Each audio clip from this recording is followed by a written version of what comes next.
term with Austria, and we're going to be discussing numerous things, immigration today, but we're also discussing trade. We have a very big trade presence and a very good relationship on trade.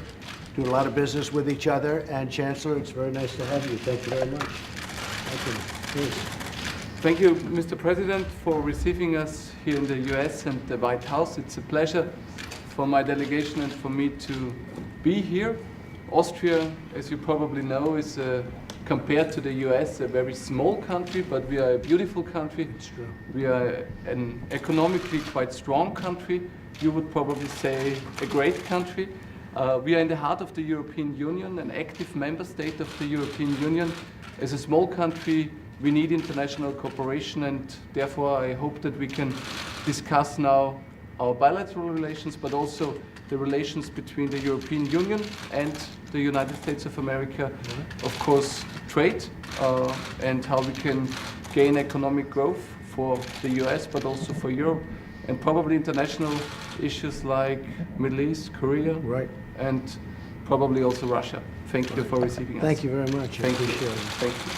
Thank you. Mr. President, are you going to impose auto tariffs on the Europeans? Well, it's something we certainly think about. We're trying to make a deal. They're very tough to make a deal with the EU. They've been very difficult over a period of time, over many, many years.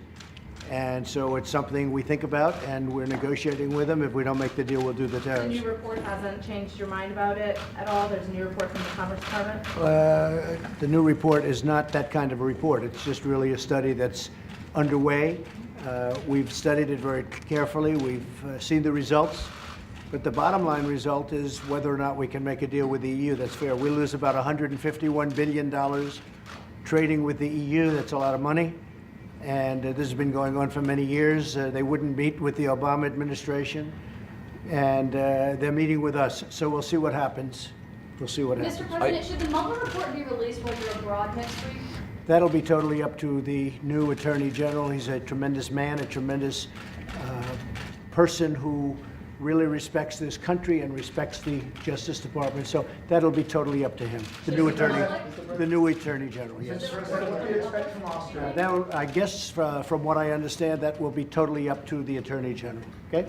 Mr. President, what do you expect from Decriminalize Austria? homosexuality. Are you doing that, and why? Say it. Your report should decriminalize homosexuality around the world.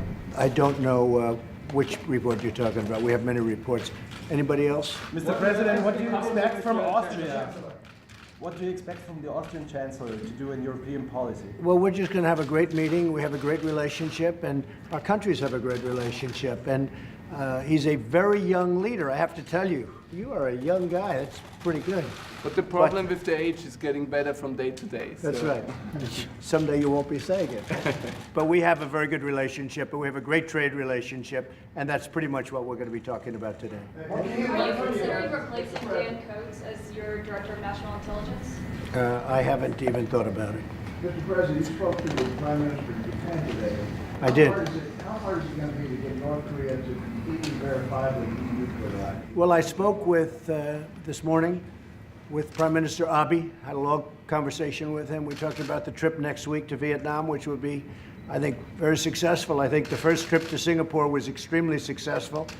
We'll be meeting with Chairman Kim for 2 days, and I think we'll accomplish a lot. We started off with a very good meeting, and I think we'll continue that along.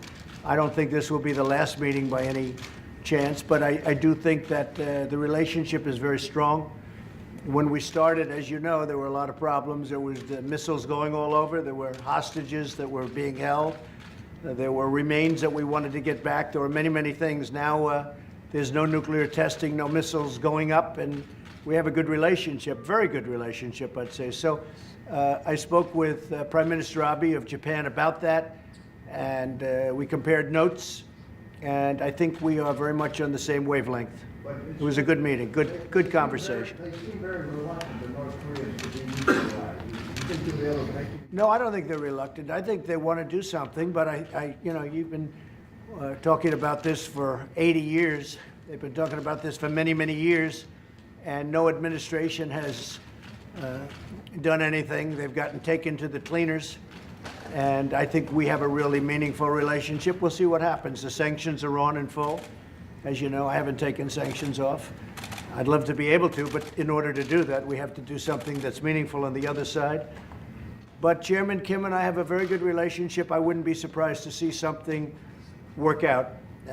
I really believe that as an economic power, because of its location in between, I mean, you look on a map and you see Russia, China, and right in the middle of everything is South Korea, but North Korea right smack in the middle. So you have Russia, China, and then South Korea, and this is right in the middle. Tremendous potential for economic well-being long-term, and I think he understands that very well. I think he might understand that better than anybody. So they have a great, great potential as a country, and I think that's what they're looking to do. We'll see. But we've made a lot of progress. We've made a tremendous amount. That doesn't mean this is going to be the last meeting, because I don't believe it will. But we have subjects to discuss which will be very fruitful, I believe. Mr. President, can Austria... On Andrew McCabe briefing McConnell and Paul Ryan and Devin Nunes, telling them about the investigation into you? Well, I think Andrew McCabe has made a fool out of himself over the last couple of days, and he really looks to me like sort of a poor man's J. Edgar Hoover.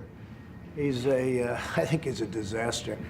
And what he was trying to do was terrible, and he was caught. I'm very proud to say we caught him.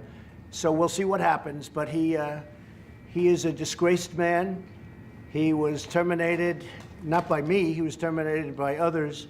The IG report was a disaster from his standpoint. Anybody reading the IG report would say, how could a man like this be involved with the FBI? And the FBI has some of the greatest people, some of the finest people you'll ever meet, but this man is a complete disaster. Thank you all very much. Thank you.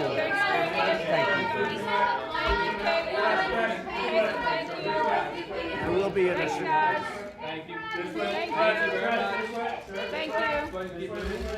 Thank you, everybody. Thanks, Brett, for that.